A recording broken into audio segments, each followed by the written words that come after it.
الحمدللہ رب العالمین والصلاة والسلام علی سید المرسلین وعلی آلہ وصحبہ اجمعین ومن تبعہم بإحسان الی یوم الدین۔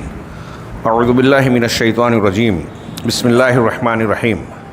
قل اعوذ برب الناس ملک الناس الہ الناس من شر الوسواس الخناس الذی یوسوس فی صدور الناس من الجنۃ والناس۔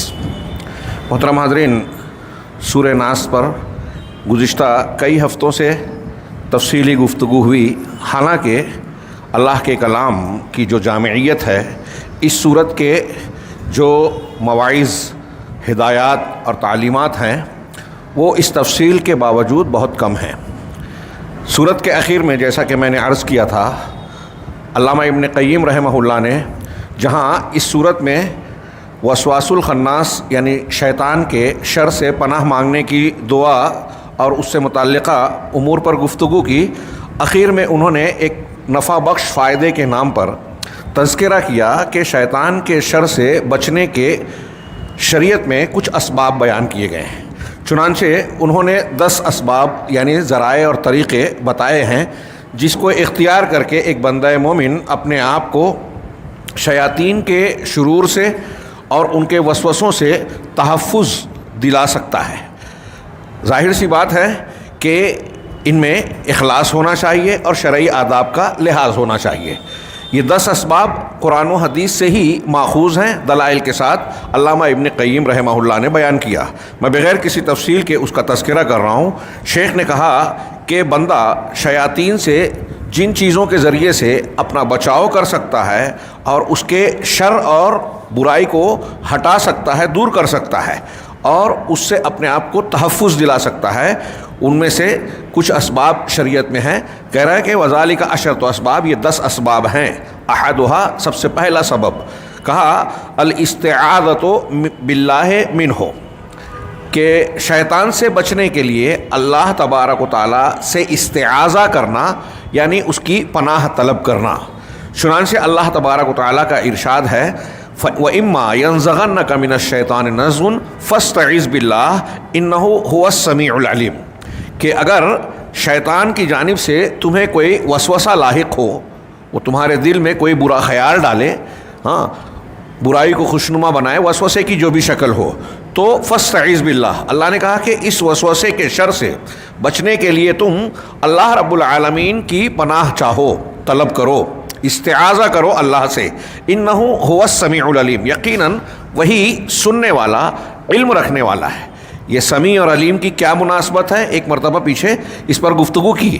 علامہ ابن قیم نے یہاں بھی کچھ بحث کی کہ دوسرے مقام پر سورہ اعراف میں اللہ نے کہا انہ سمیع علیم، یہاں السمیع العلیم کہا، وہاں سمیع علیم کہا، دونوں کی تفریق کرتے ہوئے کہ قرآن کی بلاغت اور اس میں جو انوکھا پن ہے معنویت اور سیاق و سواق کے لحاظ سے، علامہ ابن قیم نے تقریباً 1 صفحے پر اس پر بھی بحث کی ہے۔ میں اس تفصیل میں نہیں جاتا کہ یہاں کیوں السمیع العلیم ہے اور وہاں کیوں سمیع علیم ہے۔ دونوں جگہ موقع کا تقاضا تھا، جہاں شدت کا معاملہ ہے وہاں السمیع کہا اور جہاں اس کے مقابلے میں کم درجے کی بات ہے وہاں سمیع علیم کہا۔ اس بات کی تائید کے لیے شیخ نے جو تفصیل بیان کرتے ہوئے آخر میں ایک روایت پیش کی، میں اسے پیش کر دوں۔ صحیح بخاری میں، یہ بخاری اور مسلم، ابو داؤد، ترمذی کی روایت ہے، اللہ کے نبی صلی اللہ علیہ وسلم کی روایت ہے۔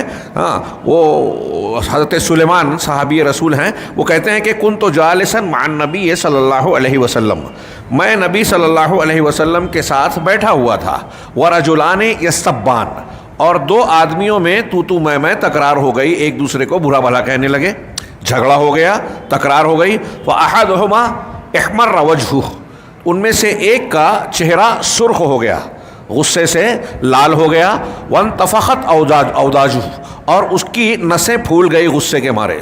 ہم دیکھتے ہیں غصے میں جب آدمی شدت اختیار کرتا ہے تو چہرے کی، گلے کی نسیں ابھر جاتی ہیں۔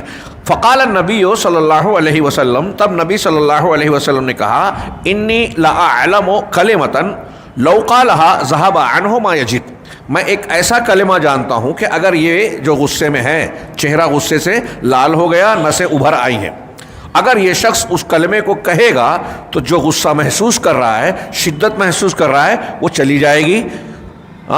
لو قالا، آپ نے آگے فرمایا اگر وہ یہ کہے اعوذ باللہ من الشیطان الرجیم، میں شیطان رجیم مردود شیطان سے بچاؤ کے لیے اللہ تبارک و تعالیٰ کی پناہ طلب کرتا ہوں، اس سے بچاؤ کے لیے پناہ طلب کرتا ہوں. ذہب عنہ ما یجن، اگر وہ یہ کلمہ کہہ لے، یہ بات کہہ دے، تو جو غصہ، جو شدت اس کے ذہن مزاج پر اس وقت غالب ہے وہ چلی جائے گی. عام طور سے ہمارے ہاں لوگ غصہ جب ہوتے ہیں اور ان سے کہا جاتا ہے تو معلوم بھی ہوتا ہے تو وہ لوگ کہتے نہیں ہیں. اور یاد رکھیے یہ جو 10 اسباب ہم پڑھ رہے ہیں، پہلے کا تذکرہ ہوا ہے، میں نے تمہیداً مجھے کہنا چاہیے تھا، اب کہہ رہا ہوں کہ آج کل ہمارے یہاں رقیہ، آسیب کا علاج، جادو ٹونے کے علاج کی بہت سارے لوگ طریقے اختیار کرتے ہیں. کچھ لوگ تو باقاعدہ اسے ایک پیشے کے طور پر اختیار کر بیٹھے ہیں. ہاں، یہ ہم غلط نہیں کہتے کہ رقیہ کیا جا سکتا ہے شرعی آداب کے ساتھ، شرائط کے ساتھ، قرآن و حدیث کی دعاؤں کے ذریعے، ان دعاؤں کے ذریعے جس میں اللہ رب العالمین سے استمداد کیا گیا ہو، استعانہ اور استعاذہ کیا گیا ہو، پناہ مانگی گئی ہو اللہ رب العالمین سے، اور اس میں کسی بھی قسم کا کوئی غیر شرعی یا شرکیہ معاملہ نہ ہو، ایسا رقیہ جائز ہے. ہاں، لیکن یہ بھی یاد رہے کہ رقیہ کرنا اور کروانا دونوں میں فرق ہے. ہاں، وہ جو روایت ہم نے اس سے پہلے پڑھی کہ 70,000 لوگ امت محمدیہ کے بغیر حساب و عذاب کے جنت میں جائیں گے، ان کی خوبی، ان کی جو ہے امتیازی شان نبی کریم صلی اللہ علیہ وسلم نے بتائی، الذین لا یسترقون ولا یکتوون ولا یتطیرون وعلی ربہم یتوکلون، کہ یہ وہ لوگ ہیں جو رقیہ نہیں کرواتے. ہاں، اہل علم، محدثین، محققین نے کہا کہ اس میں لا یرقون کا لفظ بھی ہے لیکن وہ راوی کی خطا ہے. ہاں، وہ لا یسترقون ہے. ہاں، اس بات کی تائید اور بھی روایتوں سے ہوتی ہے کہ آپ جب رقیہ کرتے ہیں، کوئی معاملہ آپ کو محسوس ہوتا ہے اور اپنے علاج کے طور پر درد کا علاج جو نبی کریم صلی اللہ علیہ وسلم کی بتائی ہوئی دعائیں ہیں آپ خود پڑھتے ہیں، بستر پر آپ کا معمول تھا جانے کے وقت جو ہے وہ آپ قل اللہ احد اور یہ معوذتین پڑھ کر پورے جسم پر دم کرتے تھے، پھیرتے تھے، ہاتھ پر دم کر کے، چہرے اور سر سے شروع کر کے، جس کا ہم تذکرہ کر چکے ہیں. تو یہ خود کا رقیہ ہے، اور خود کا رقیہ خود اللہ سے دعا مانگنے کے جیسا ہے، مترادف ہے. ایک صاحب نے ذکر کیا کہ بھائی یہ فضیلت کی بات ہے جو اللہ کے رسول نے بتائی، جو رقیہ نہیں کرواتے، جو کئی یعنی داغتے نہیں، زخم سے خون بہہ رہا ہے، کوئی گرم چیز جو ہے لال کر کے لوہا یا چاقو وغیرہ اس کو داغا جائے جس سے خون بند ہو جائے، نسیں چپک جاتی ہیں. ہاں، یا جو شگون نہیں لیتے، تیسری چیز بیان کی، تو یہ رقیہ کرنا جائز ہے، کروانا بھی جائز ہے، لیکن کروانا خلاف افضل ہے، خلاف اولا ہے. کئی آخری وقت میں اگر خون نہیں رک رہا ہے تو یہ بھی جائز ہے لیکن پسندیدہ نہیں ہے. تطیر یہ قطعی طور سے جائز نہیں ہے، حرام ہے، بلکہ شرک کے باب میں اکثر آ جاتا ہے. اور ان تینوں کی جامع صفت اللہ کے رسول صلی اللہ علیہ وسلم نے آخری بتائی، وَعَلَىٰ رَبِّهِمْ يَتَوَكَّلُونَ، کہ وہ اپنے پروردگار پر توکل کرتے ہیں. اللہ تبارک و تعالیٰ پر توکل اور بھروسہ کسی دوسرے سے مدد لینے میں ایک طریقے سے اس کا ابا کرتا ہے کہ آپ کا جتنا مضبوط عقیدہ اللہ پر ہوگا، جتنا مضبوط یقین اور توکل ہوگا، بھروسہ ہوگا، اتنا آپ غیر اللہ سے اپنے آپ کو ہٹائیں گے. تو ایک صاحب نے، عالم دین ہیں، انہوں نے مجھ سے پوچھا کہ میں نے کئی علماء سے سوال کیا، تو چونکہ انہوں نے یہ بات کہی تھی اس لیے میں اس کو واضح کرنا چاہ رہا ہوں کہ اللہ کے نبی صلی اللہ علیہ وسلم بھی تو کرتے تھے، اور حضرت عائشہ صدیقہ رضی اللہ تعالیٰ عنہا نے آخر وقت میں جب آپ مرض الموت میں مبتلا تھے تو آپ کو دم کرتی تھی. تو کیا اس طریقہ یہ خلاف افضل اللہ کے نبی صلی اللہ علیہ وسلم نے بھی کیا؟ تو میں نے ان کو جواب دیا جو میں اپنے علم کے مطابق کہ اللہ کے نبی صلی اللہ علیہ وسلم نے خود مطالبہ نہیں کیا تھا. آپ بیمار ہیں، مریض ہیں، کوئی آدمی آپ کی عیادت کے لیے آتا ہے تو آداب عیادت میں شریعت نے اس کو یہ بتایا ہے کہ آپ مریض کے لیے دعا کریں، لا باس طہور انشاءاللہ، اور اس جیسی دوسری دعائیں کہ مریض پر جائیں تو یہ دعائیں پڑھ کے چاہے تو دم کر دیں. مریض نے بذات خود مطالبہ نہیں کیا ہے، آپ بطور عیادت کرنے والے کے آپ دعا پڑھ کے دم کر رہے ہیں. تو مطالبہ کرنا الگ ہے، اور خود ہم سارے مسلمانوں کے لیے دعا کرتے ہیں، اے اللہ مسلمانوں کی بخشش فرما، رحم فرما.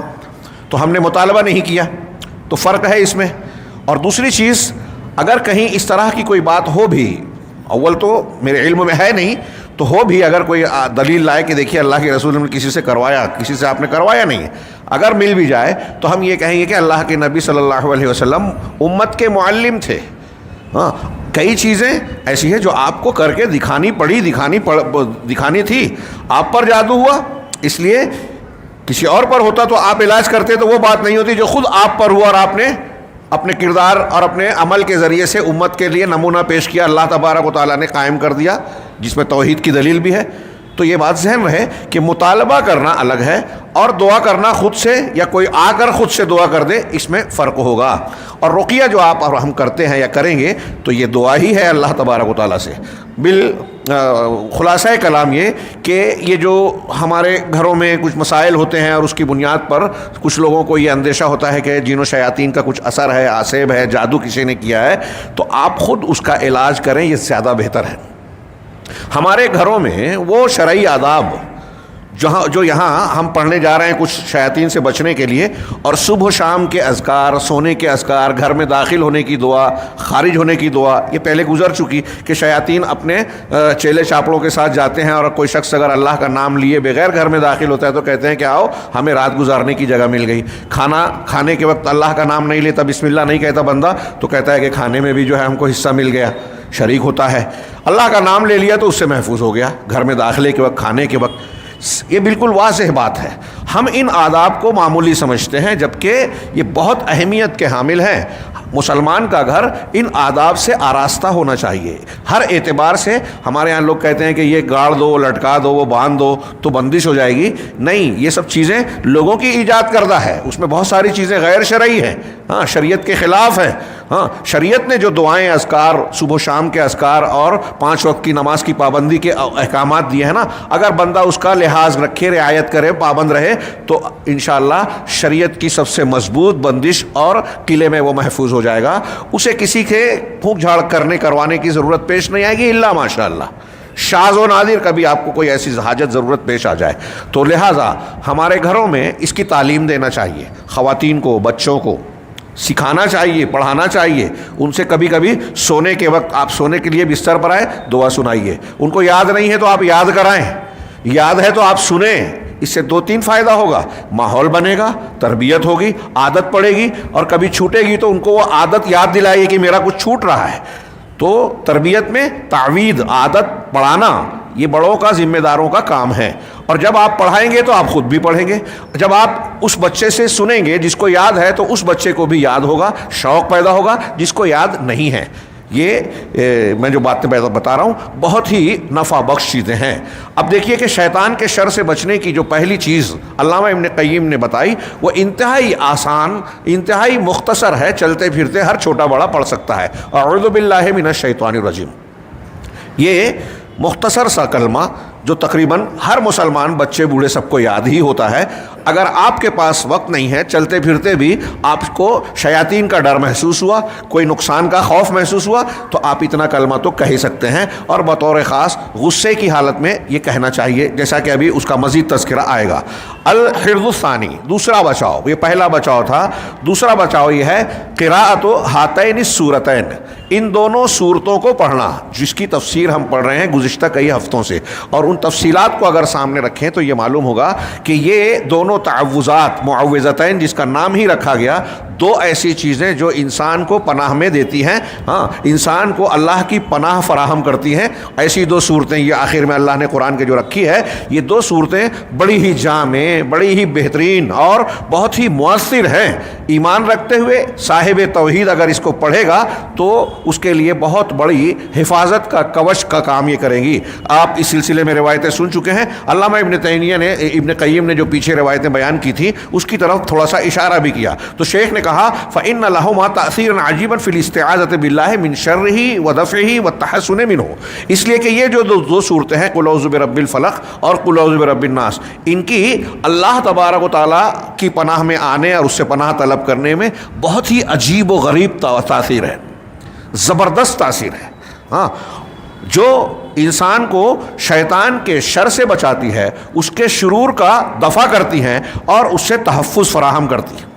ہاں بہت ہی عجیب و غریب اور زبردست تاثیر ہے، اس کو بالکل لازم پکڑنا چاہیے، کبھی بھولنا نہیں چاہیے۔ صبح شام اور جو ہے سونے کے وقت جو آداب روزمرہ کی زندگی میں بتائے گئے ہیں۔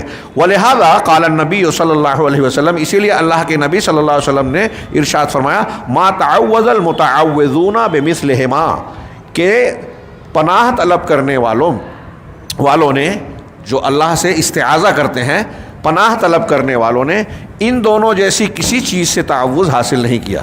مطلب کہ تعوذ کی دعائیں بہت ہیں، اور بھی اذکار ہیں، قرآن کی آیتیں اور دعائیں ہیں، لیکن قل اعوذ برب الفلق اور قل اعوذ برب الناس کی شان زبان رسالت کے مطابق الگ ہے، نرالی ہے، الگ ہی شان اور تاثیر ہے۔ اس جیسی کوئی دوسری دعا اور تعوذ نہیں ہے۔ اسی لیے آپ نے پڑھا کہ جب یہ دونوں نازل ہو گئی تو اللہ کے نبی صلی اللہ علیہ وسلم نے دوسری دعاؤں کو چھوڑ کر اس کو لازم پکڑ لیا۔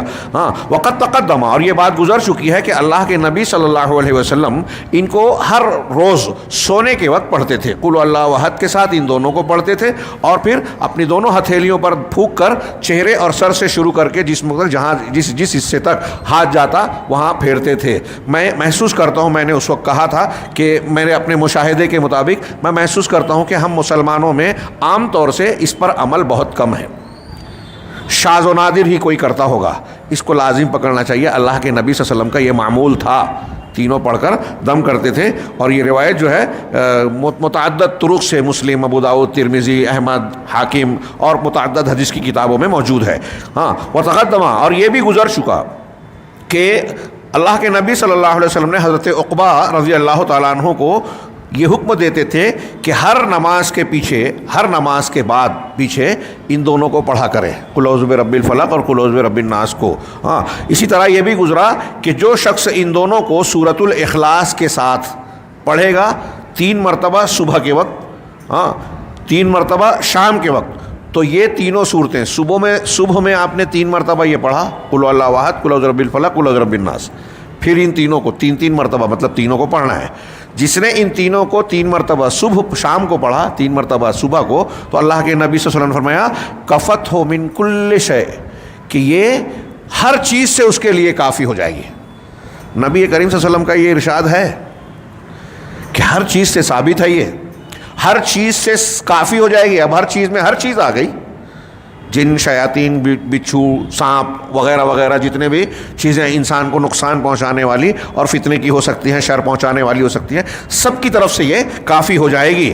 یہ دوسرا ذکر کیا، اور چونکہ اس سلسلے کی حدیثیں ہم پہلے پڑھ چکے ہیں، لہذا علامہ ابن تیمیہ رحمہ اللہ، علامہ ابن قیم رحمہ اللہ نے ان 3-4 روایتوں کی طرف اشارہ کر کے اکتفا کیا، اور اس پہ تفصیلی کلام چونکہ پہلے گزر چکا ہے نہیں کیا۔ تو یہ بہت ہی جامع تعوذات ہیں، معوذتین۔ اس کو ہر گھر میں بچوں کو، عورتوں کو، بوڑھوں کو یہ معمول بنوا دینا چاہیے کہ سونے کے وقت، اٹھنے کے وقت، صبح کے وقت، شام کے وقت، سونے کے وقت اور نمازوں کے بعد اس کا التزام کریں، اور چلتے پھرتے بھی کبھی موقع ملے تو ضرور پڑھیں۔ اور ہم نے جو دروس مہمہ میں علامہ ابن باز رحمہ اللہ کی کتاب کی تفسیر کا درس پڑھ رہے ہیں، اور قرآنی صورتوں کا یہ آخری حصہ ہے، اس کے بعد احکام و مسائل چلیں گے ہمارے درس میں، تو اس میں بھی علامہ ابن باز رحمہ اللہ نے جو چند صورتوں کا تذکرہ کیا، اس میں مقصود یہی بتایا کہ ہر مسلمان کو کم سے کم قرآن کی یہ کچھ صورتیں نہ صرف یہ کہ حفظ ہونی چاہیے، بلکہ اس کے معنی اور مفہوم کا ادراک اور علم بھی ہونا چاہیے، کہ جب آپ تلاوت کریں، چاہے وہ نماز میں یا بعد میں دعا کے طور پر، اگر آپ اس کے معنی اور مفہوم کو جانتے ہوئے پڑھیں گے تو اس کا فائدہ اور تاثیر اور زیادہ بڑھ جائے گی۔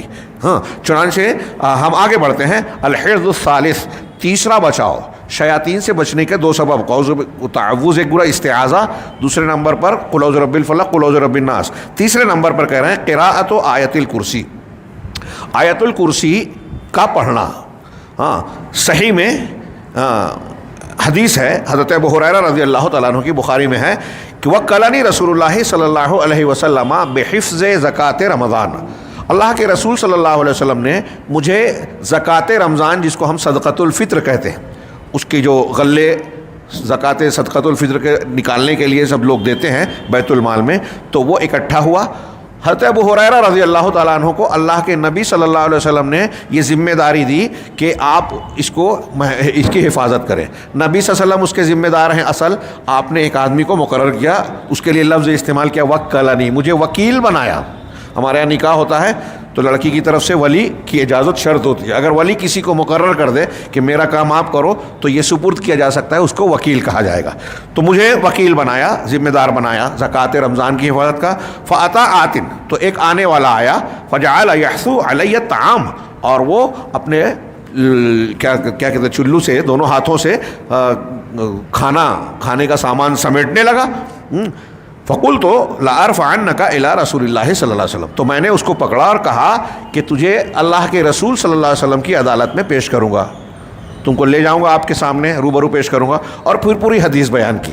اس میں تفصیل ہے کہ اس نے اپنی غربت کا, لاچاری کا اور رونا رویا, پریشان حالی بتائی. حضرت ابو ہریرہ نے ترس کھا کے چھوڑ دیا. دوسرے دن پھر ایسا ہی ہوا, ہاں پھر چھوڑ دیا. تیسرے دن پھر نہیں چھوڑا. اس کا مطلب یہ کہ کسی صاحب عذر کو اگر عذر پیش کرنا ہے تو تیسری مرتبہ میں وہ ختم ہو جاتا ہے عذر اس کا. تیسری بات, ہر روز جب حضرت ابو ہریرہ صبح کرتے تو اللہ کے رسول صلی اللہ علیہ وسلم اس سے پوچھتے کہ رات میں جو آیا تھا کیا ہوا, بتایا ایسا ایسا ہوا. تو میں نے اسے جو کہا وہ پھر آئے گا, پھر آتا تھا. اور حضرت ابو ہریرہ کہتے ہیں کہ مجھے جب اللہ کے رسول صلی اللہ علیہ وسلم نے کہا کہ پھر آئے گا تو یقین ہو گیا کہ وہ آنا ہی آنا ہے, تو اور چوکن نہ رہا. اور پھر تینوں دن پکڑا. اور اس کے آخر میں ہے کہ تیسرے دن جب اس نے کہا کہ تو جھوٹا ہے, اب میں نہیں مانوں گا تیری بات, تجھ کو اللہ کے رسول صلی اللہ علیہ وسلم کے سامنے روبرو پیش کروں گا. تو اس نے کہا کہ میں ایک ایسی بات آپ کو بتاتا ہوں کہ اگر آپ اس پر عمل کریں گے تو آپ شیطان سے بچ جائیں گے, شیطان کے شر سے, چوری سے بھی. تو حضرت ابو ہریرہ نے کہا ٹھیک ہے بتاؤ. اس کو اہل علم نے علم کے شوق میں بھی پیش کیا کہ حضرت ابو ہریرہ کے علم کا جذبہ دیکھیے کہ ایسی چیز تم بتا رہے ہو. ابھی حضرت ابو ہریرہ کو یہ نہیں معلوم ہے کہ یہ شیطان ہے. ہاں تو اس نے ان کو علم بتا کہ اذا آویت الی فراشک فقرأ آیت الکرسی, کہ جب تم اپنے بستر پر آؤ سونے کے لیے تو آیت الکرسی پڑھو. فإنہ لن یزال علیک من اللہ حافظ, اس لیے کہ جب آپ آیت الکرسی پڑھ لو گے تو اللہ کی جانب سے تم پر ایک محافظ مقرر ہو جائے گا, مسلسل نگرانی کرے گا آپ کے سونے کی حالت میں. ولا یقربک شیطان حتی تصبح, اور شیطان تمہارے قریب نہیں آئے گا, نزدیک نہیں ہوگا یہاں تک کہ تم صبح کر لو.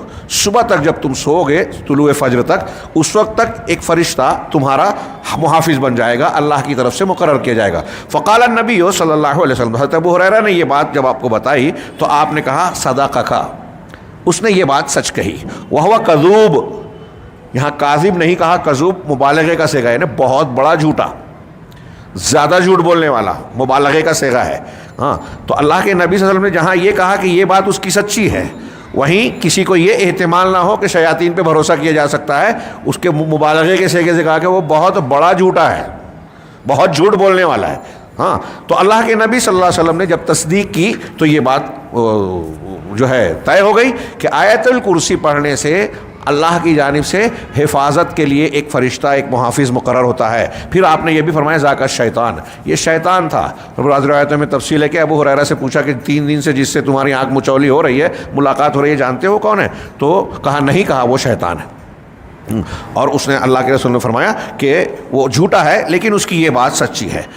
علامہ ابن قیم نے یہاں یہ بھی ذکر کیا کہ اس آیت الکرسی کے پڑھنے سے آدمی کو حفاظت کیوں ملتی ہے, کیا سبب ہے, اور یہ سورت, یہ آیت اتنی مؤثر کیوں ہے. اس کو میں دوسری حدیثوں کے تناظر میں کہوں.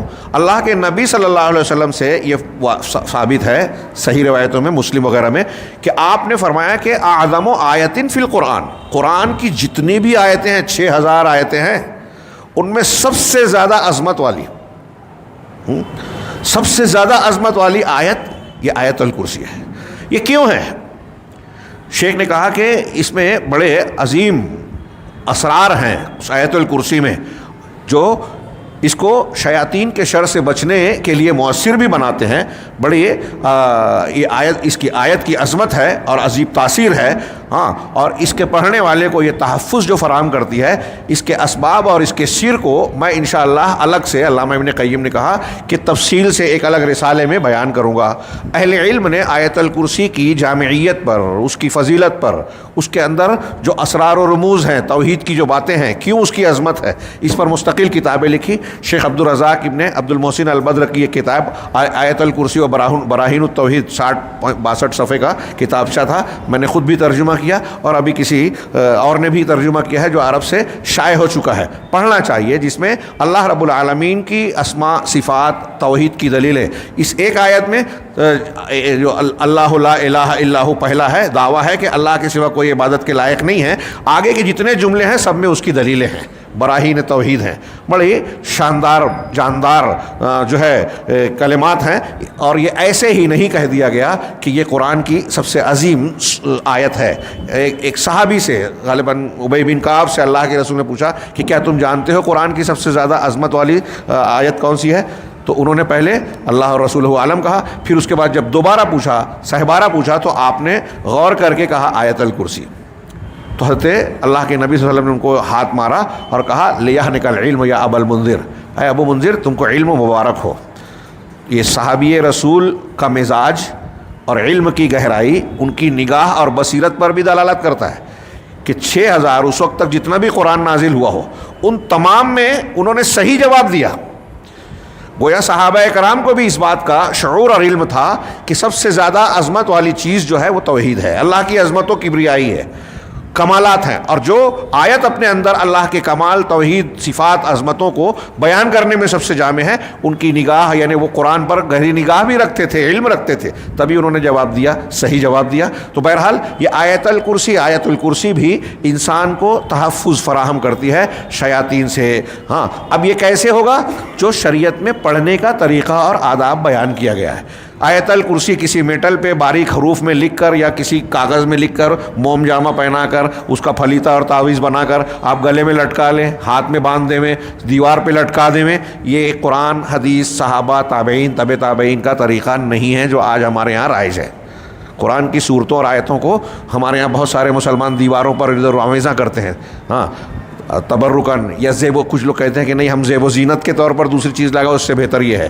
ہاں، اہل علم نے کہا کہ قرآن زیب و زینت کی چیز نہیں ہے، اسی طرح تبرک کے لیے لٹکانا نہیں ہے، بلکہ اس کو پڑھنا ہے، عمل کرنا ہے، سمجھنا ہے، غور و فکر کرنا ہے۔ آپ اس کو صبح شام پڑھیے۔ جس کے گلے میں لٹکا دیا جاتا ہے وہ الف بے جانتا نہیں ہے، سمجھتا ہے اور گلے میں لٹکا لیا۔ ایک بچے کو میں نے دیکھا، اس کے میٹل پہ گلے میں لٹکی ہوئی تھی آیت الکرسی۔ میں نے اس کو بلایا، دیکھا ہوٹل پہ کام کرنے والا تھا بیچارہ غریب، تو میں نے پوچھا کہ یہ کاہے کے لیے پہنے ہو؟ کہا وہ مجھے فلاں نے، گھر کی امی نے ان کو دیا تھا، مولانا نے وہاں گئے تھے وہاں سے لایا۔ بہرحال میں نے اس سے پوچھا کہ جب تم یہ پہنے رہتے ہو تو پیشاب پخانے کے لیے جاتے ہو تو یہ اتارتے ہو کیا؟ کہا نہیں۔ تو میں نے اسے سمجھایا کہ نبی کریم صلی اللہ علیہ وسلم کی جو انگوٹھی تھی مہر لگانے کے لیے، جس پہ صرف اتنا لکھا تھا ٹھپا لگانے کے لیے، محمد رسول اللہ، محمد الرسول اللہ، تو آپ قضائے حاجت کے لیے جب تشریف لے جاتے پیشاب پخانے کے لیے تو آپ اس انگوٹھی کو نکال دیتے تھے، اور تم پورا آیت الکرسی قرآن کی ایک سب سے عظیم صورت پہن کر جو ہے گندے مقام پر پیشاب پخانے کی جگہ پر جاتے ہو۔ کتنی اہانت ہے، بے عزتی ہے، بے حرمتی ہے۔ ہاں، ہمارے یہاں اگر غیر مسلموں کی طرف سے یہ حرکت ہو جائے تو ہم شدید احتجاج کرتے ہیں، کرنا بھی چاہیے، مطلب یہ قابل قبول بات نہیں ہے، ہاں، کہ گندے مقامات پر اللہ کا نام لکھا جائے۔ ہاں، یہودی کمپنیاں چڑانے کے لیے کبھی چپل پر کبھی جوتے پہ اس طریقے کی نقش کرتی ہیں، اپنے پروڈکٹ پر اس طرح کے ڈیزائن بنا دیتی ہے، کپڑے پر کبھی اور کچھ اس طرح کی حرکتیں کی جاتی ہے، پٹاخوں میں ایسے کاغذ استعمال ہو جاتے ہیں جو قرآن کے ہیں، تو ہم احتجاج کرتے ہیں۔ اور ہمارے مسلمان لوگ جو ہیں یہ تعویذ گنڈے کا دھندا بزنس کرنے والے غیر شرعی لوگوں کا پیسہ بھی ٹھگتے ہیں اور ایمان بھی برباد کرتے ہیں۔ یہ ان کو تلقین بھی نہیں کرتے کہ گندے مقامات پہ، اول تو غلط ہے، لٹکانے کا کوئی ثبوت نہیں ہے، قرآن کا بھی لٹکانے کا۔ آپ قرآن کو پڑھیے، نبی کریم صلی اللہ علیہ وسلم جو بتا رہے ہیں آپ وہ نہیں کرتے۔ آپ کہتے ہیں آج ہمارے مسلمانوں میں کہتے ہیں کہ ان کو تو سورت یاد ہی نہیں ہے، پڑھنا آتا ہی نہیں ہے، تو کیا یہ افسوس کی بات نہیں ہے کہ آپ قرآن پڑھنا ہی نہیں جانتے، پڑھتے ہی نہیں ہیں، تو قرآن کی برکت آپ کو لٹکانے سے مل جائے گی۔ نہیں آتا تو سکھائیے، اہتمام کیجئے، ان کو پابند بنائیے۔ اور یہ چند صورتیں جو ہم نے پڑھی ہے یا آیت الکرسی، یہ کسی کو یاد کرانے میں کتنا دن لگے گا؟ کوئی غریب سے غریب آدمی مسجد میں جا کے دنیا کے جو ہے، ہمارے یہاں دوسرے معاملات مصروفیات ہوتی ہیں، ہاں، ابھی کرکٹ وغیرہ میں لوگ بتاتے ہیں شہر سناٹا ہو جاتا ہے، مرد تو مرد، بچے بوڑھے خواتین سارے کے سارے اس میں دلچسپی رکھتے ہیں اور گھنٹوں لگاتے ہیں۔ جتنا ٹائم آپ کرکٹ میں لگاتے ہیں اتنے ٹائم میں قرآن کا بہت بڑا حصہ یاد کر سکتے ہیں، یہ دعویٰ ہے میرا، ایسی فضولیات میں جو لگائے جاتے ہیں۔ تو بہرحال یہ یاد کرنا چاہیے، پڑھنا پڑھانا چاہیے، اور لکھنا لٹکانا جو ثابت نہیں ہے اس سے فائدہ نہیں بلکہ الٹا نقصان ہوگا کہ آپ شریعت کی مخالفت کر رہے ہیں، قرآن کی بے حرمتی کر رہے ہیں۔ چوتھی چیز جو شیطان سے بچنے کے 10 اسباب میں سے چوتھا سبب قراءت سورۃ البقرہ، سورہ بقرہ کی قراءت اور تلاوت۔ صحیح میں یہ صحیح مسلم، ترمذی، احمد کی روایت ہے۔ ہاں، حضرت سہیل ابن ابی صالح اپنے والد سے، وہ ابو ہریرہ سے روایت کرتے ہیں، صحیح مسلم وغیرہ کی روایت ہے، وہ کہتے ہیں کہ اللہ کے نبی صلی اللہ علیہ وسلم نے فرمایا لا تجعلوا بیوتکم قبورا، کہ اپنے گھروں کو قبر نہ بناؤ، قبور کہیں قبرستان نہ بناؤ، گھروں کو قبرستان نہ بناؤ۔ مطلب وَإِنَّ الْبَيْتَ، اب صحابہ کو صرف اتنا کہا آپ نے، کیا مطلب ہے گھر کو قبرستان نہ بنانے کا؟ آگے وضاحت ہو رہی ہے وَإِنَّ الْبَيْتَ الَّذِي تُقْرَأُ فِيهِ سُورَةُ الْبَقَرَةِ لَا يَدْخُلُهُ الشَّيْطَانُ، اور وہ گھر جس میں سورہ بقرہ پڑھی جائے، تلاوت کی جائے، اس میں شیطان داخل نہیں ہوتا۔ اس حدیث میں تھوڑی وضاحت بھی ہے اور یہاں خود بھی اشارہ ہے کہ اللہ کے رسول صحابہ سے کہہ رہے ہیں گھروں کو قبرستان نہ بناؤ۔ گھر کیسے قبرستان کے جیسا ہو جاتا ہے؟ تو اس کی دلیل اور یہاں اشارہ کہ گھر میں قرآن کی تلاوت کرو، مطلب قبر پہ نہیں کی جائے گی۔ حج ہمارے دفن کرنے کے بعد بدعتی عمل ہوتا ہے، الف لام میم اور آمن الرسول، اللہ کے رسول صلی اللہ علیہ وسلم سے ثابت نہیں ہے، صحابہ سے ثابت نہیں ہے۔ ہاں، دوسرا اپنے گھروں میں، دوسری حدیثوں میں کہ گھروں میں نماز پڑھو، نوافل کا اہتمام، آپ فرض یہاں پڑھ رہے ہیں تو نوافل، تہجد، کچھ نمازیں گھر بھی پڑھو۔ صحابہ کرام کو اس وضاحت کی ضرورت نہیں تھی، اس لیے کہ صحابہ کرام اچھی طرح جانتے تھے، جو آج کے مسلمان نہیں جانتے، کہ قبر پر نماز نہیں پڑھی جائے گی۔ قبر پر نماز نہیں پڑھی جائے گی تو قبر پر مسجد کیسے بنے گی؟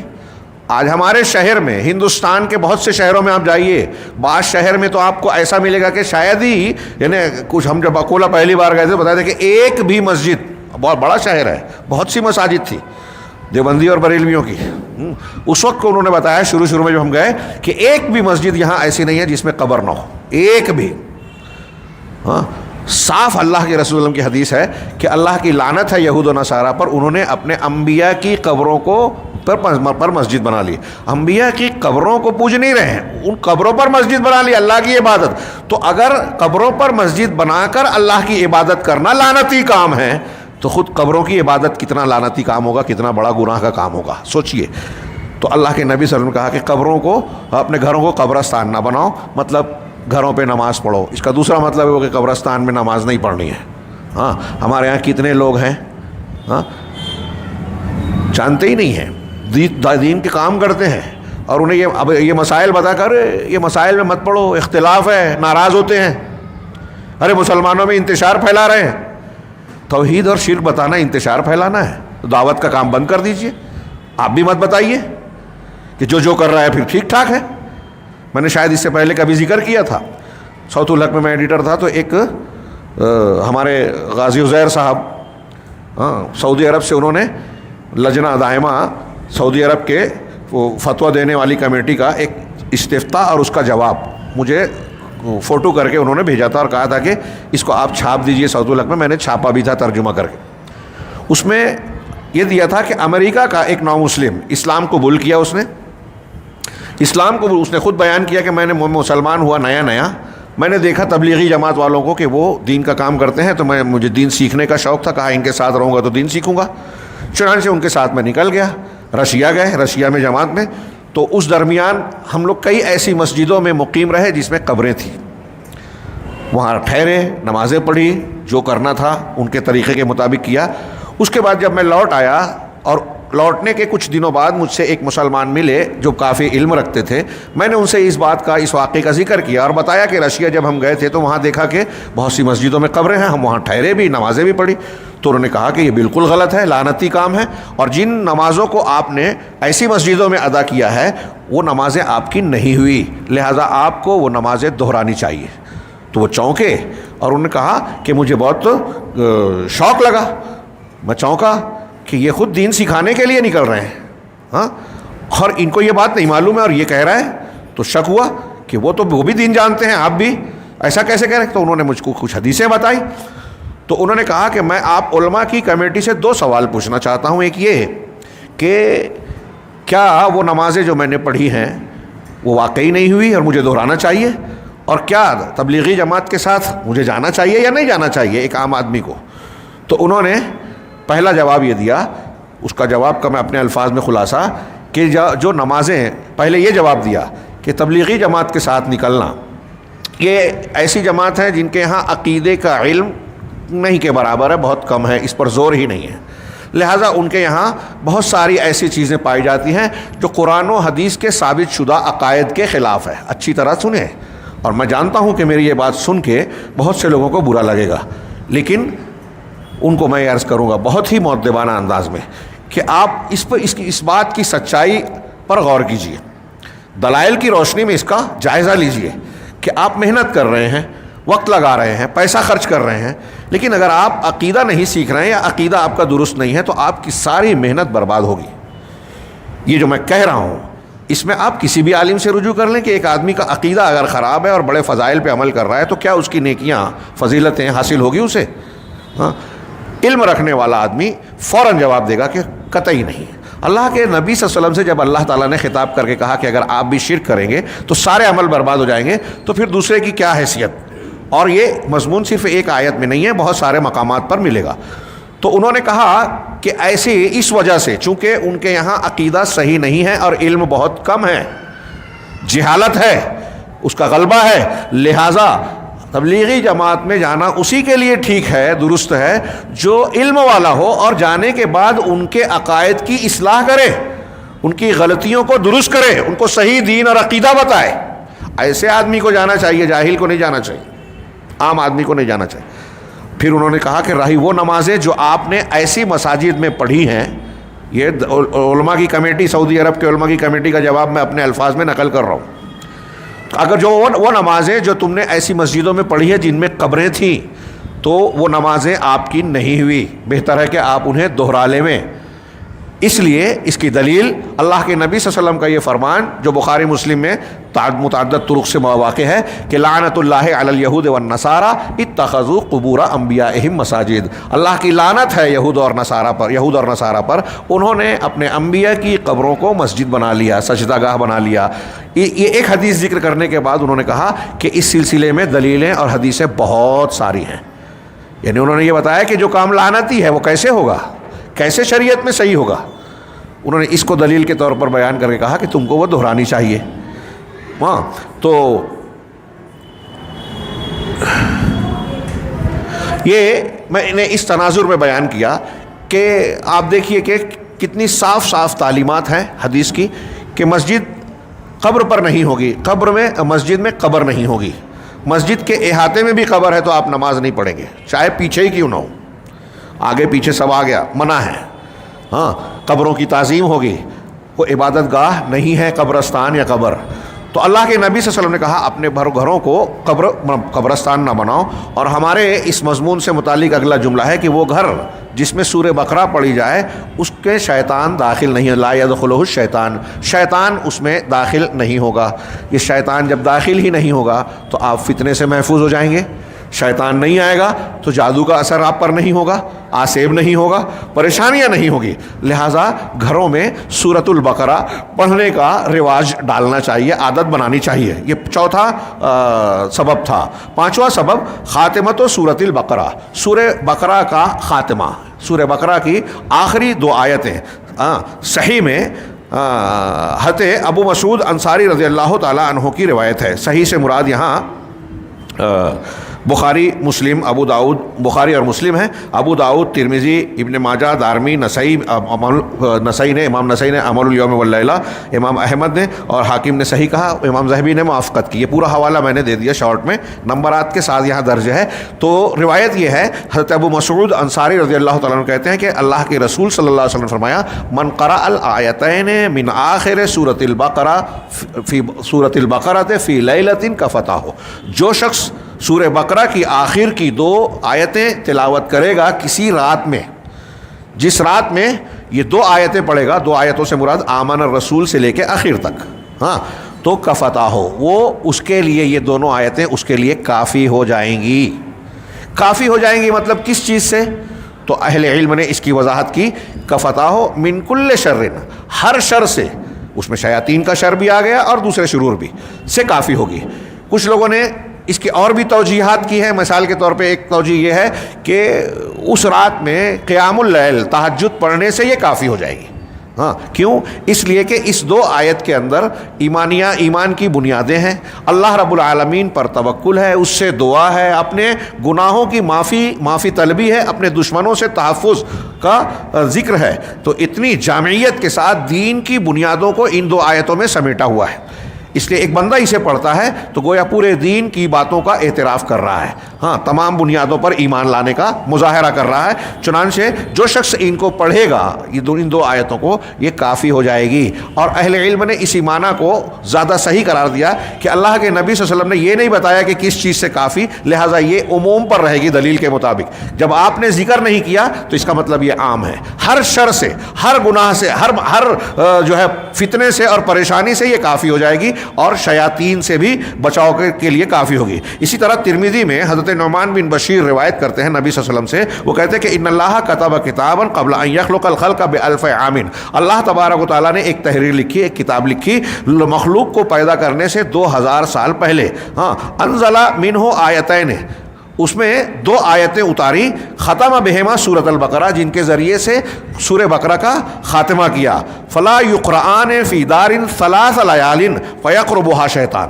تو کسی گھر میں 3 راتوں تک اگر یہ پڑھی جائیں آمن الرسول سے آخر تک، تو 3 راتوں تک اگر پڑھی جائیں گی تو شیطان اس کے قریب نہیں جائے گا. یہ ترمذی، احمد، دارمی کی روایت ہے. امام حاکم نے روایت کر کے اس کو صحیح کہا، اور اس کی موافقت امام ذہبی نے بھی کی. اور یہاں جو صاحب کتاب ہیں، صاحب تخریج شیخ کیا نام ہے بشیر محمد عیون، یہ اپنے استاد کے حوالے سے کہتے ہیں کہ یہ حدیث صحیح ہے. چھٹا سبب شیطان سے بچنے کا، اول سورۃ حامیم المؤمن الی قولہ الیہ المصیر مع آیت الکرسی. سورہ مومن جس کو سورۃ الغافر بھی کہا جاتا ہے، اس کی ابتدائی 3 آیتیں حامیم سے لے کر الہ المصیر تک آیت الکرسی کے ساتھ. ترمذی کی ایک روایت انہوں نے نقل کی، وہ حضرت ابو ہریرہ سے سند کا ذکر ہے. حضرت ابو ہریرہ کہتے ہیں کہ اللہ کے رسول نے فرمایا کہ جو شخص حامیم المومن سے المصیر تک پڑھے گا اور آیت الکرسی پڑھے گا صبح کے وقت، تو یہ اس کے ذریعے سے حفاظت میں، تحفظ میں ہوگا یہاں تک کہ شام کرے. اور جو ان دونوں کو شام میں پڑھے گا وہ صبح تک اللہ تعالیٰ کی حفاظت میں ہوگا. لیکن کہہ رہے ہیں کہ عبد الرحمن الملیکی اگرچہ کہ اس میں اس کے حفظ کی جانب سے کلام کیا گیا ہے، لیکن اس حدیث کے کئی شواہد ہیں آیت الکرسی کے پڑھنے کے سلسلے میں، اور یہ اپنی غرابت کے سلسلے میں احتمال رکھتی ہے، یعنی غریب ہونے میں. غریب سند کے کسی سلسلے میں ایک اکیلا راوی ہو، اگر ثقہ ہوگا تو بھی روایت مضبوط ہوتی ہے. بہرحال یہ روایت میں نے اپنے طور پر جب تحقیق کی تو مجھے جتنے بھی طرق ملے، عام طور سے محدثین نے اس کو ضعیف ہی کہا ہے، بعض کو ضعیف جدہ، علامہ البانی وغیرہ نے کہا ہے. ہاں ایک روایت کے بارے میں علامہ ابن حجر نے صرف اتنا کہا کہ یہ شواہد کے ذریعے سے حسن درجے تک پہنچتی ہے، جیسا کہ علامہ ابن قیم کا بھی اشارہ محسوس ہوتا ہے. بہرحال یہ روایت کئی سندوں سے کئی محدثین نے نقل کی، لیکن ہر ایک میں کلام ہے اور ذوف پایا جاتا ہے. لیکن اس میں حامیم المومن کے ساتھ آیت الکرسی کا ذکر ہے، تو آیت الکرسی کی فضیلت تو اس سلسلے میں واضح ہے، ثابت ہے، صحیح حدیثوں سے ثابت ہے جو ہم پڑھ چکے ہیں. 7واں بچاؤ، 7واں سبب، لا الہ الا اللہ وحدہ لا شریک لہ لہ الملک ولہ الحمد وہو علی کل شیء قدیر 100 مرہ. یہ کلمہ، یہ جو میں نے بھی پڑھا، لا الہ الا اللہ وحدہ لا شریک لہ لہ الملک ولہ الحمد وہو علی کل شیء قدیر، 100 مرتبہ پڑھنا. صحیحین میں اللہ کے نبی صلی اللہ علیہ وسلم کا ارشاد مروی ہے، حضرت ابو ہریرہ راوی ہے، آپ نے فرمایا من قال لا الہ الا اللہ وحدہ لا شریک لہ لہ الملک ولہ الحمد وہو علی کل شیء فی یوم 100 مرہ. جو شخص اس کلمے کو کسی دن، یوم کا لفظ ہے تو بظاہر لگتا ہے 24 گھنٹے کے دورانیے میں، جو شخص اس کلمے کو 100 مرتبہ کہے گا، کانت لہ عدل 10 رقاب، تو یہ اس کے لیے 10 گردنوں کے برابر ہوگا، مطلب 10 غلاموں کو آزاد کرنے کے برابر. کتنا زبردست اجر ہے دیکھیے. وَكُتِبَتْ لَهُ 100 حسنہ، اور اس کے لیے 100 نیکیاں لکھی جائے گی. وَمُحِيَتْ عَنْهُ 100 سیئہ، اور اس کی 100 برائیاں یعنی گناہ صغیرہ صغیرہ کی بات ہوتی ہے ان فضائل میں، اس کے 100 گناہ معاف کر دیے جائیں گے، مٹا دیے جائیں گے. وَكَانَتْ لَهُ حِرْزًا مِّنَ الشَّيْطَانِ يَوْمَهُ ذَلِكَ حَتَّى يُمْسِي.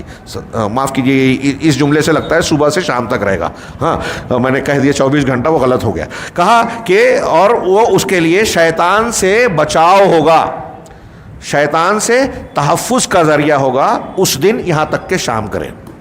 تو یومہ کا معنی صبح کا ہوگا.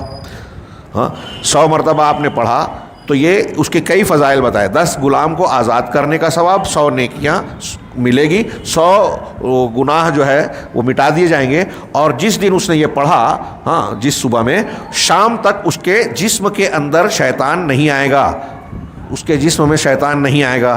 اب کسی کو آسیب کا اثر ہے، شیطان ستا رہا ہے، گھس رہا ہے، تو یہ پڑھ لیا 100 مرتبہ، شیطان کے لیے بندش ہو گئی. رقیہ کروانے کے بجائے جس کو آپ کو لگ رہا ہے کہ اس کو یہ اثر ہو سکتا ہے شیطان کا، جن کا، جادو کا، 100 مرتبہ آپ یہ اس کو پڑھوائیے بیٹھا کے. انشاءاللہ اس دن وہ سیف رہے گا، محفوظ رہے گا. اور یہ پھر جیسے جیسے موقع ہوتا جائے پڑھتے جائے. اور اللہ آخری جملہ نبی کریم صلی اللہ علیہ وسلم کا باقی ہے، وہ کہا وَلَمْ يَأْتِ أَحَدٌ بِأَفْضَلَ مَا جَاءَ بِهِ إِلَّا أَحَدٌ عَمِلَ أَكْثَرَ مِنْ ذَلِكَ. اور اللہ کے نزدیک کوئی شخص اس سے زیادہ افضل نہیں ہوگا، جس نے 100 مرتبہ پڑھا اس سے زیادہ افضل نہیں ہوگا سوائے اس شخص کے جو اس سے زیادہ عمل کر لے ہوئے، یعنی 100 سے بھی زیادہ مرتبہ پڑھے. اس کا مطلب یہ ہوا کہ آدمی یہ 100 کی کوئی پابندی نہیں ہے، اس سے زیادہ بھی پڑھ سکتا ہے. تو کہا فَهَذَا حِرْزٌ عَظِيمٌ النَّفْعِ جَلِيلُ الْفَائِدَةِ. ہاں یسیر سہل علی من یسرہ اللہ تعالی علیہ. علامہ ابن قیم کہہ رہے ہیں کہ یہ جو ہے بہت بڑا عظیم بچاؤ کا ذریعہ ہے اور بڑا جلیل القدر فائدہ اپنے اندر رکھتا ہے، اور اس شخص کے لیے یہ بہت آسان اور سہل ہے جس کو اللہ تعالیٰ جس کے لیے آسان بنا دے. اب دیکھیے کہ 100 مرتبہ یہ پڑھنے میں کتنی دیر لگے گی. عادت بنا لے آدمی تو اچھی طرح سے بھی پڑھے گا تو 15 منٹ 20 منٹ میں سمجھتا ہوں کافی ہوگا. الحرز الثامن، دیکھیے یہ بھی کلمات توحید کے ہیں اور اس کی فضیلت، یہ جو کلمات میں نے پڑھا نا اس کی بڑی فضیلت ہے دوسری حدیثوں میں کہ انبیاء کرام کا سب سے بہتر کلمہ جو انبیاء نے کہا وہ یہی ہے. ایک حدیث میں یہ ہے. اس کے علاوہ یوم عرفہ کی سب سے اچھی دعا اس کو بتایا گیا. اور بھی اس کے فضائل ہیں، توحید پر مشتمل ہے. 8واں بچاؤ، 8واں سبب، ہاں وہوا من انفع الحروز من الشیطان، اور شیطان سے بچنے کے سب سے زیادہ نفع بخش ذرائع اور سبب میں سے یہ ہے، بچاؤ کے ذرائع میں سے یہ ہے. اور وہ کیا ہے؟ کثرت و ذکر اللہ عز و جل، اللہ عز و جل کا خوب خوب ذکر کرنا. الذاکرون اللہ کثیر والذاکرات. ہاں حضرت ابن عباس نے اس آیت کی تفسیر کی جو کہ اللہ کا ذکر کرنے والے مرد اور عورتیں کثرت سے خوب ذکر کرنے والے کون ہیں؟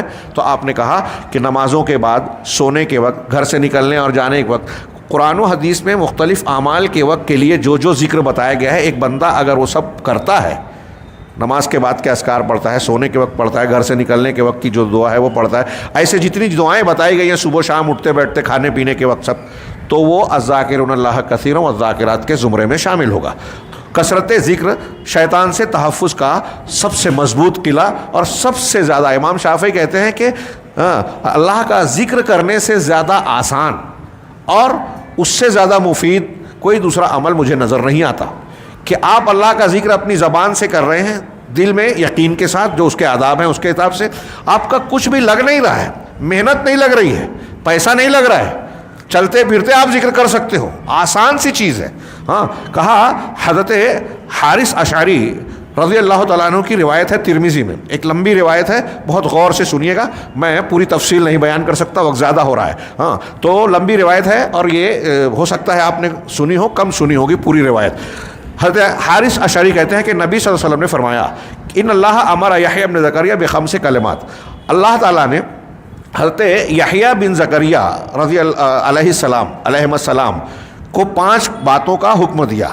حضرت یحییٰ جو پیغمبر تھے ان کو 5 باتوں کا حکم دیا کہ ان یعمل بہا ویأمر بنی اسرائیل ان یعملوا بہا، کہ وہ خود بھی اس پر عمل کریں اور بنی اسرائیل کو بھی حکم دیں کہ وہ ان 5 باتوں پر، 5 کلمات پر عمل کریں. وَأَنَّهُ كَادَ أَن يُبْطِئَ بِهَا، اور ایسا لگتا تھا، ایسا لگا، محسوس ہوا یا ہو سکتا تھا، امکان تھا کہ وہ اس میں دیر کریں، تاخیر کریں.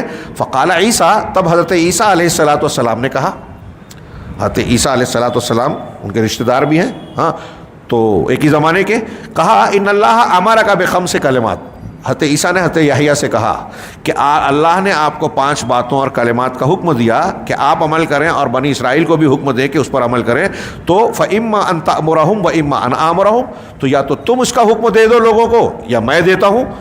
تو یحییٰ علیہ السلام نے کہا اخشى ان سبقتنی بها ان یخسف بی او عذب، کہ مجھے اگر آپ نے لوگوں کو حکم دیا تو مجھے اس بات کا ڈر اور اندیشہ ہے کہ مجھے زمین میں دھسا دیا جائے یا عذاب میں ڈال دیا جائے۔ دیکھیے انبیاء کا یہ احساس ذمہ داری ہے، اللہ نے حکم دیا ہے، اگر میں نے نہیں کیا تو میری پکڑ ہو جائے گی، اس لیے تم آگے مت بڑھو، سبقت مت کرو، میں بتاتا ہوں۔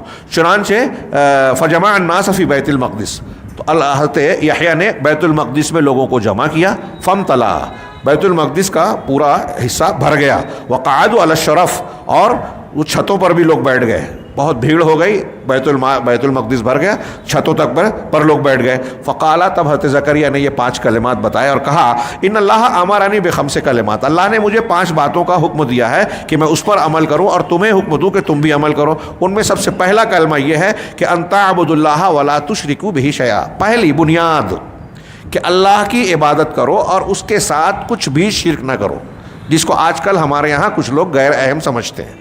اعلاء کلمت اللہ، اقامت دین کی بات کرتے ہیں، اہل الحدیث اور منہج صحیح کو ماننے والوں پر طعن و تشنیع اور بھپتیاں کستے ہیں، ہاں، اور خود توحید اور شرک کے مسئلے کی سنگینی نزاکت کو جانتے نہیں ہیں۔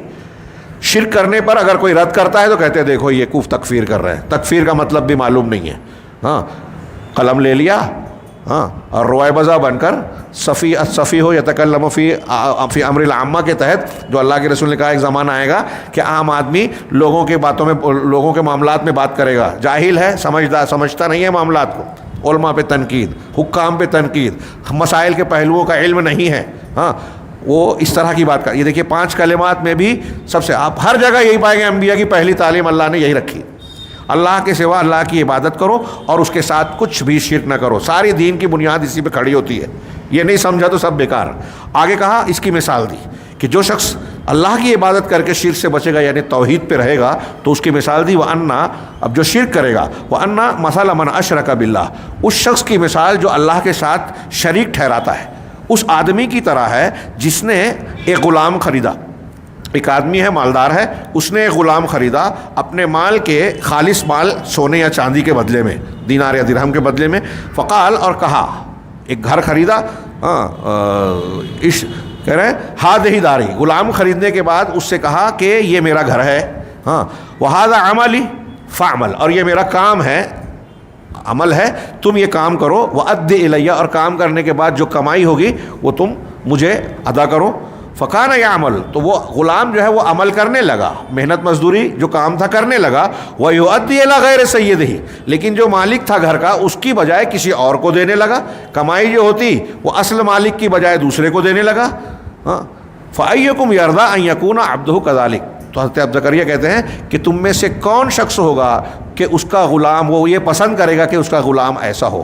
آپ ایک آدمی کو دکان لگا کے دیتے ہیں، گھر بنا کے دیتے ہیں، اور وہ محنت مشقت کر کے اس کی جو آمدنی ہے وہ آپ کو نہیں دے رہا ہے، کسی اور کو دے رہا ہے۔ یہ مشرک کی مثال دی کہ اللہ کا کھا رہا ہے، اللہ رب العالمین نے اس کو پیدا کیا، ساری چیزیں دے رہا ہے، اور وہ عبادت کسی اور کی کر رہا ہے، یہ مشرک ہے۔ دوسری بات، وَأَنَّ اللَّهَ يَأْمُرُكُم بِالصَّلَاةِ، اور اللہ تعالیٰ نے تم کو الصلاۃ کا حکم دیا، ان کے وقت صلاۃ کی جو بھی احکامات، مسائل اور تفصیلات رہی ہوں، تمہیں نماز کا، صلاۃ کا حکم دیا۔ فَإِذَا صَلَّيْتُمْ فَلَا تَلْتَفِتُوا، اب جب تم نماز پڑھو تو ادھر ادھر متوجہ نہ ہو، اللہ تبارک و تعالیٰ کی طرف رخ کرو، خشوع خضوع اختیار کرو۔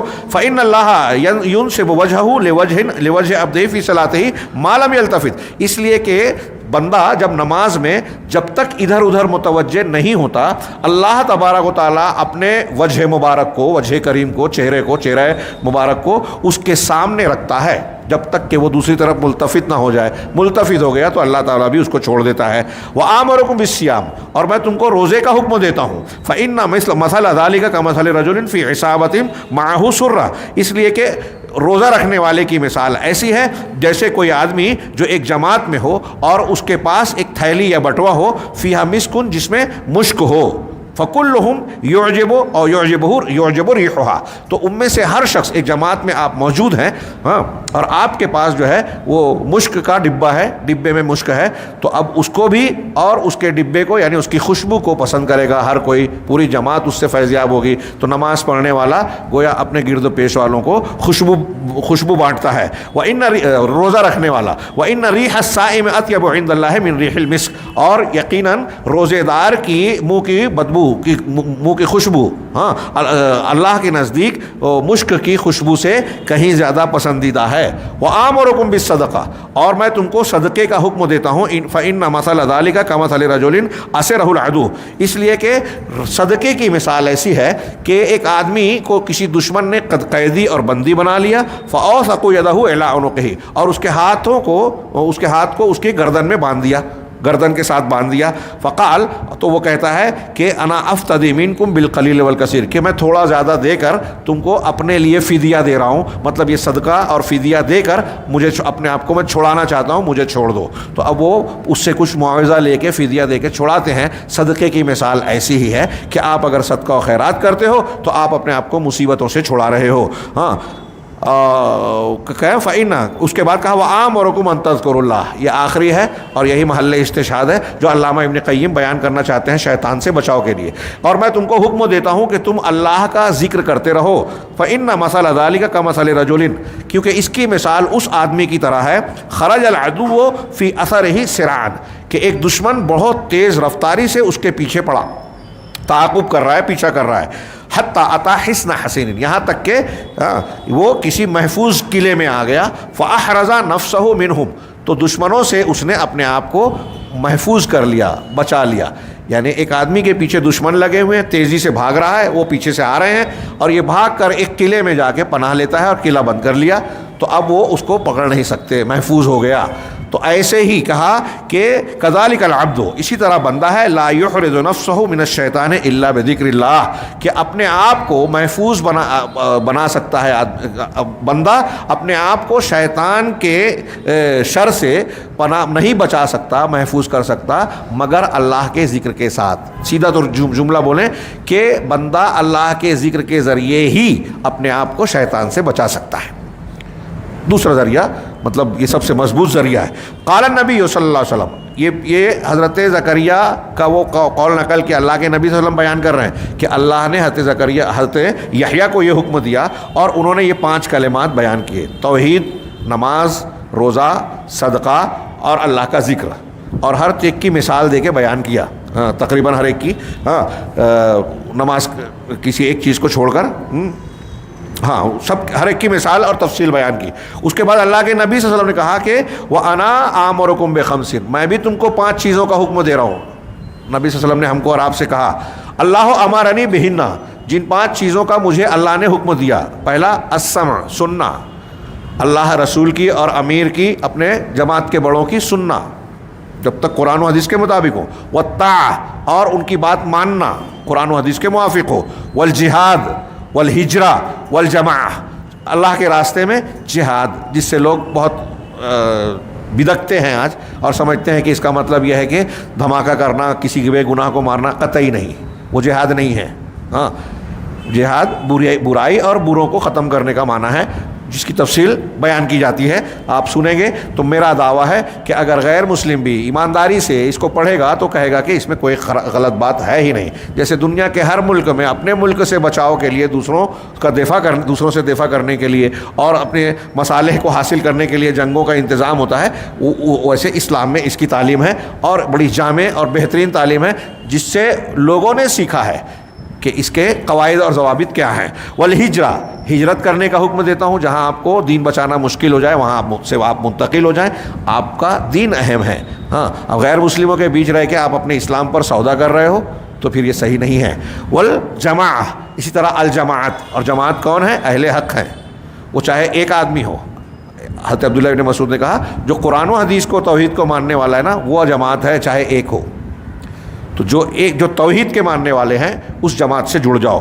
فَإِنَّ مَنْ فَارَقَ الْجَمَاعَةَ قَيْدَ شِبْرٍ، اس لیے کہ جو شخص بالشت کے برابر بھی جماعت سے الگ ہوگا، فَقَدْ خَلَعَ رِبْقَةَ الْإِسْلَامِ مِنْ عُنُقِهِ، تو اس نے اسلام کے پٹے کو یا کیا کہیں گے اس کو، پھندے کو اپنے گلے سے نکال دیا، الا ان یراجع، سوائے اس کے کہ وہ رجوع کر لے ہوئے، جماعت سے جڑ جائے، ومن دعا دعوى الجاہلیہ، اور جو جاہلیت کی پکارے گا، فانه من حصاء جہنم، تو وہ جہنم کے ایندھن میں سے ہوگا۔ فقال رجل، تو ایک آدمی نے کہا یا رسول اللہ وان صلى وصام، اگرچہ وہ نماز پڑھے اور روزہ رکھے تب بھی اگر یہ کر رہا ہے، جماعت سے الگ ہو رہا ہے، جاہلیت کا دعویٰ پکار رہا ہے، تو جہنم میں جائے گا۔ تو کہا وان صلى وصام، اگرچہ وہ نماز اور روزہ کرے، نماز پڑھے روزہ رکھے، فادعوا بدعوى الله الذي سماكم المسلمين المؤمنين عباد اللہ، چنانچہ اللہ رب العالمین کے دعوے کو پکارو جس نے تمہارا نام مسلمان اور مومن رکھا ہے، اے اللہ کے بندو۔ یہ روایت یہاں مکمل ہوتی ہے اور اس کے بعد حوالے اور اس سے متعلق کچھ باتیں بیان کی ہے۔ اس حدیث میں اللہ تبارک، نبی صلی اللہ علیہ وسلم نے یہ خبر دی کہ بندہ اپنے آپ کو شیطان سے اللہ کے ذکر کے ذریعے سے بچاتا ہے، اور اس کے معنی، اس معنی کی قرآن کی آیتیں اور حدیثیں اور بھی دلیل کے طور پر بہت سی پیش کی جا سکتی ہے۔ وَهَذَا بِعَيْنِهِ هُوَ الَّذِي دَلَّتْ عَلَيْهِ سورۃ قُلْ أَعُوذُ بِرَبِّ النَّاسِ، اور یہ بات جو اس روایت میں اور اس تفصیل میں بیان کی گئی ہے، علامہ ابن قیم کہتے ہیں کہ یہی بات بعین ہی وہ چیز ہے جو قل اعوذ برب الناس میں ہم نے پڑھی اور اللہ تعالیٰ نے بیان کی۔ فإنه وصف الشیطان فیہا بأنه الخناس، اس لیے کہ اللہ تبارک و تعالیٰ نے اس صورت میں شیطان کی ایک صفت یہ بیان کی کہ وہ الخناس ہے۔ ہاں، میں نے اس کا معنی پچھلے درس میں بتایا تھا، انخنا سے چھپ جانا، پیچھے ہٹ جانا۔ ہاں، پیچھے ہٹتا ہے، جب اللہ کا ذکر ہوتا ہے تو پیچھے بھاگتا ہے، اور ذکر جہاں روک دیا واپس لوٹ پلٹتا ہے۔ والخناس الذی اذا ذکر العبد اللہ انخنس وتجمع وانقبض، اس لیے، اور خناس وہ ہے کہ جب بندہ اللہ کا ذکر کرتا ہے تو وہ چھپ جاتا ہے، ہٹ جاتا ہے اور کمزور پڑ جاتا ہے۔ ہاں، وَإِذَا غَفَلَ عَنْ ذِكْرِ اللَّهِ، اور جب وہ بندہ اللہ کے ذکر سے غافل ہوتا ہے، التقم القلب، تو یہ اس کے دل کو جو ہے اپنا لقمہ بناتا ہے، نشانہ بناتا ہے۔ وَأَلْقَى إِلَيْهِ الْوَسَاوِسَ، اور اس دل میں وسوسوں کو ڈالتا ہے، التی ہی مبادئ الشر کلی، وہ وسوسہ جو کہ تمام شرور کی بنیاد اور جڑ ہے۔ فما احرز العبد نفسه من الشیطان بمثل ذکر اللہ عز وجل، تو شیخ نے کہا کہ چنانچہ کوئی بندہ اللہ کے ذکر سے جس طرح شیطان کے سے بچاؤ حاصل کرتا ہے، کسی اور چیز سے ویسا بچاؤ اسے نہیں ملتا۔ نواں حرز، نواں سبب جو ہے بچاؤ کا، الوضوء والصلاۃ، وضو اور نماز، یہ ان عظیم چیزوں میں سے ہے جس کے ذریعے سے ایک انسان شیطان کے شر سے اپنے آپ کو بچاتا ہے۔ خاص طور سے شیطان اگر اس پر غصے اور غضب کی حالت میں، جب جذبات بھڑک جائیں، اس وقت جب شیطان اس پر غالب آ رہا ہے تو، اور شہوت کا غلبہ ہو رہا ہے، تو اس وقت یہ وضو اور نماز بہت ہی مفید ہیں۔ ہمارے نوجوان پوچھتے ہیں بعض اوقات کہ جذبات کا غلبہ ہو جاتا ہے، تنہائی میں رہتے ہیں، دماغ میں برے خیالات آتے رہتے ہیں، ہاں، تو شہوت کے ایسے غلبے پر یا کسی موقع پر غصہ اور غضب کا غلبہ ہو گیا، ان دونوں موقع پر وضو کر لیجئے، نماز پڑھ لیجئے، شیطان کا جو اثر ہے، غلبہ ہے، وہ کافور ہو جائے گا۔ تو اس کی دلیل دے رہے ہیں فَإِنَّهَا نَارٌ تَغْلِي فِي قَلْبِ ابن آدم، اس لیے کہ یہ جو غصہ ہے، ثوران، غضب کی قوت کا بھڑکنا اور شہوت کا بھڑکنا، یہ ابن آدم کے دل میں ایک ایسی آگ ہے جو ابلتے رہتی ہے، جیسا کہ ترمذی میں حضرت ابو سعید خدری رضی اللہ تعالیٰ عنہ کی روایت ہے کہ نبی کریم صلی اللہ علیہ وسلم سے مروی ہے، آپ نے کہا الا وان الغضب جمرۃ فی قلب ابن آدم، کہ سنو، غضب جو ہے وہ ابن آدم کے دل میں ایک شعلہ ہے۔ ہاں، اما رأیتم الی حمرۃ عینیہ، کیا تم نے اس کی آنکھوں کی سرخی کی طرف نہیں دیکھا جو آدمی غصہ تھا، وانتفاخ اوداجہ، اور اس کے نسوں کا، رگوں کا پھڑک اٹھنا، پھول جانا، فمن احس بشیء من ذلک فلیلصق بالارض، تم میں سے جو شخص اس کو محسوس کرے تو وہ زمین سے جڑ جائے۔ یہ روایت جو ہے یہ ضعیف ہے، لیکن دوسری روایت ہے وفیہ اثر آخر، دوسری حدیث اس میں ہے کہ ان الشیطان خلق من نار، شیطان کو جو ہے جہاں کہ آگ سے پیدا کیا گیا ہے، وَإِنَّمَا تُطْفَأُ النَّارُ بِالْمَاءِ، اور آگ کو پانی سے بجھایا جاتا ہے۔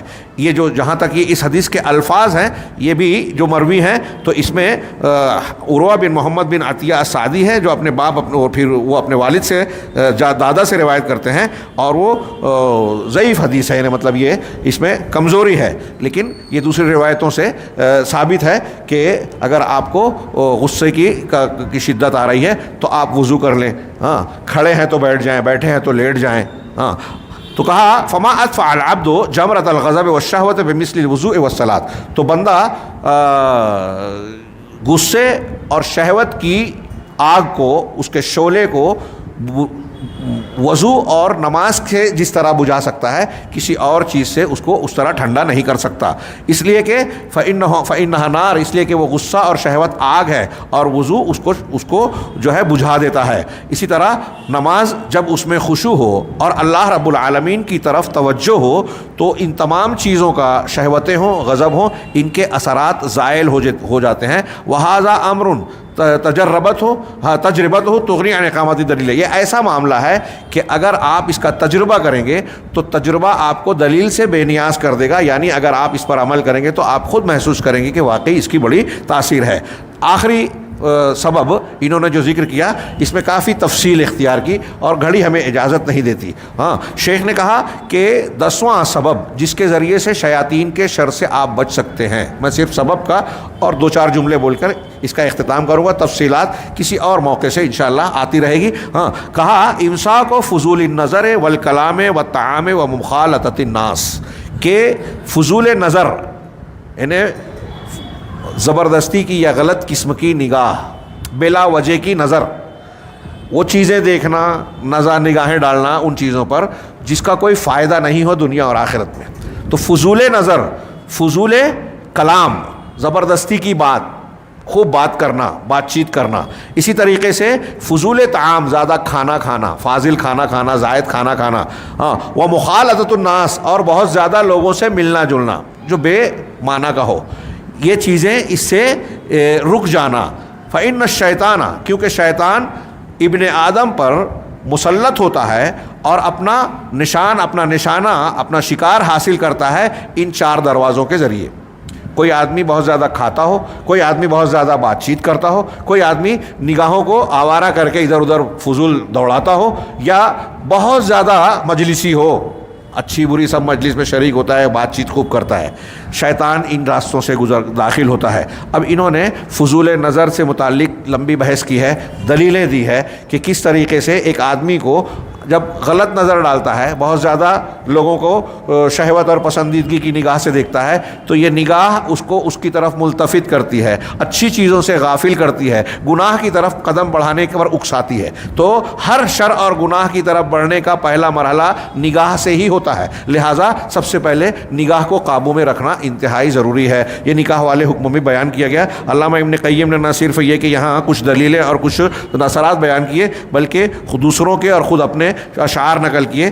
میرا خیال تقریباً 1.5 صفحے پہ جو ہے اشعار پھیلے ہوئے ہیں، جس میں فضول نظر کے نقصانات کا بڑا بہترین ذکر ہے، لیکن جیسا کہ میں نے کہا، سوچا تھا کہ کچھ تھوڑی تفصیل بیان کر دوں گا، لیکن موقع نہیں ہے۔ دوسری چیز فضول کلام، اس لیے کہ یہ بندے کے لیے شر کے بہت سارے ابواب کو کھولتا ہے اور شیطان کا داخلہ اس کے ذریعے سے ہوتا ہے۔ ہاں، آپ نے اللہ کے نبی صلی اللہ علیہ وسلم کی حدیث میں سنا ہے، حضرت سعد سے کہا تھا، حضرت معاذ سے کہا تھا، وَهَلْ يَكُبُّ النَّاسُ یا يُكَبُّ النَّاسُ عَلَى مَنَاخِرِهِمْ فِي النَّارِ إِلَّا حَصَائِدُ أَلْسِنَتِهِمْ هَلْ يَكُبُّ النَّاسَ عَلَى مَنَاخِرِهِمْ فِي النَّارِ إِلَّا حَصَائِدُ أَلْسِنَتِهِمْ، یعنی انسان کی زبان سے کمائی ہوئی چیز، زبان کی جو کٹائی ہے، حصائد، فصل جو کٹ جاتا ہے اس کو حصید کہتے ہیں، کٹی ہوئی فصل کو، زبان کی کٹی ہوئی فصل، یعنی آپ زبان سے جو بولتے ہیں غلط باتیں، ہاں، ان کے نتیجے میں بہت سارے لوگوں کو جہنم میں ان کے ناک کے بل گھسیٹ کر، منہ کے بل گھسیٹ کر ڈالا جائے گا۔ یعنی یہ حصائد السن، زبان کی کٹائی،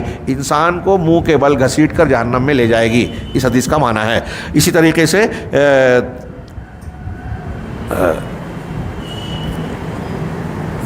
یہ ایک ضعیف روایت ہے، ایک آدمی کے انصار میں سے کسی نے تعریف کی تو آپ نے کہا کہ تمہیں کیا پتہ کہ ہو سکتا ہے اس نے بہت ساری ایسی باتیں کی ہوں جس کا کوئی مطلب، کوئی فائدہ نہ ہو۔ ہاں، اور علامہ ابن قیم نے کہا کہ کتنے جنگیں ہیں، لڑائیاں ہیں، بڑی بڑی لڑائیاں، جس کی شروعات کسی ایک کلمے اور ایک بات کی وجہ سے ہو گئی۔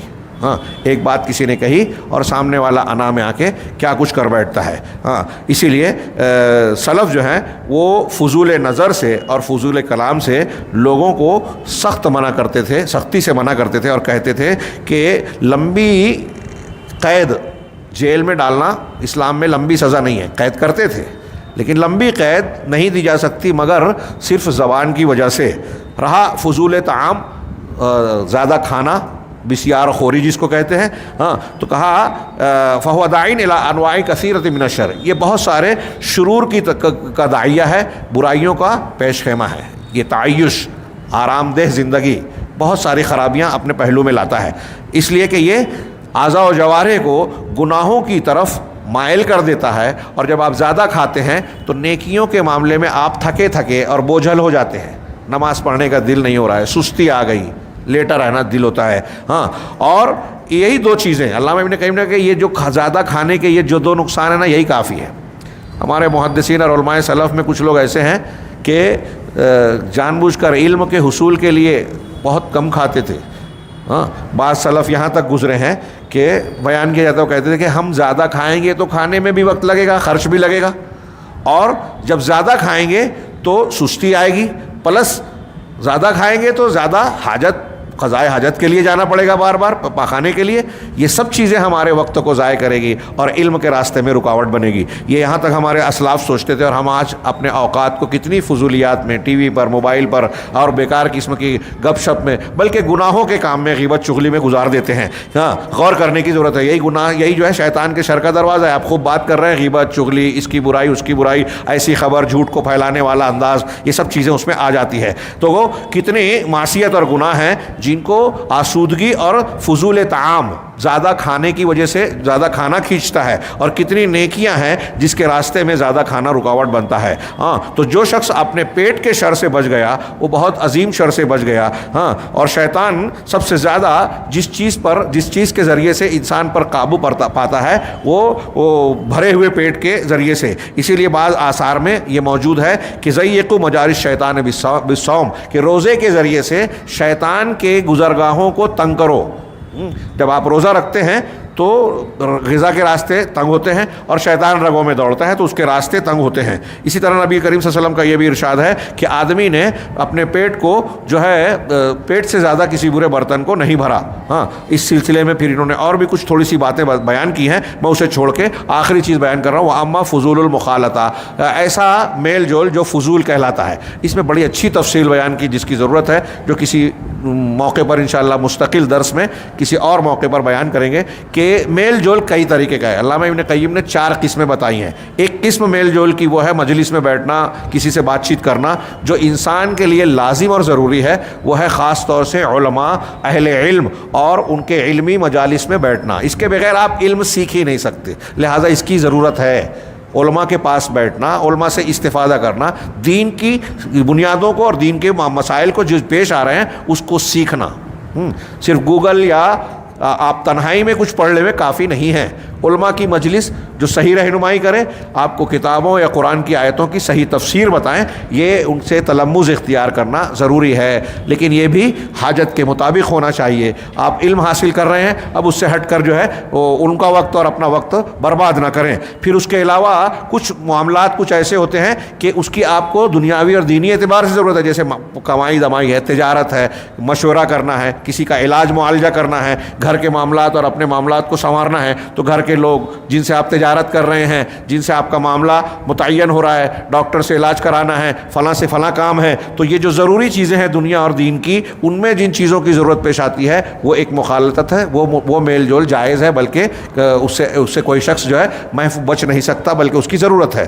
کچھ میل جول ایسے ہیں جو زہر کی طرح ہے، انتہائی خطرناک ہیں اور حرام ہیں. تو اس میں مشرکین کی مجلس میں بیٹھنا، ہاں ایسے لوگ جو اہل بدعت ہیں، جو ایسی مجلسیں منعقد کرتے ہیں جہاں بدعات ہیں یا شرکیات ہیں، غیر مسلموں کا تہوار ہے، غیر مسلموں کی وہ مجالس ہے جہاں یہ ڈر اور اندیشہ ہو کہ آدمی جو ہے دین سے دور ہوگا، ان سے متاثر ہو جائے گا. آج کتنے لوگ ہیں اس کو ضروری سمجھتے ہی نہیں ہیں. ہاں وہ ایسے لوگ جو دین کی دعوت اور کام کے نام پر جو بدعت، خرافات، جھوٹی حدیثیں، جھوٹے واقعات ہاں بیان کرتے ہیں. اب اس میں اہل تصوف کے یہاں کی باتیں دیکھ لیجئے، کتنی خطرناک باتیں ہیں جو آج ہمارے یہاں مرد تو مرد، خواتین میں بھی پھیلایا جا رہا ہے. ہاں پورے ہندوستان، پاکستان اور یہ دنیا کا عالمی فتنہ ہے تصوف کے سلسلے. تو اب ان لوگوں کی مجلس میں آپ بیٹھیں گے تو آپ کو توحید سے، قرآن سے، حدیث سے دور کریں گے. یہ حرام ہے، زہریلی مجلس ہے.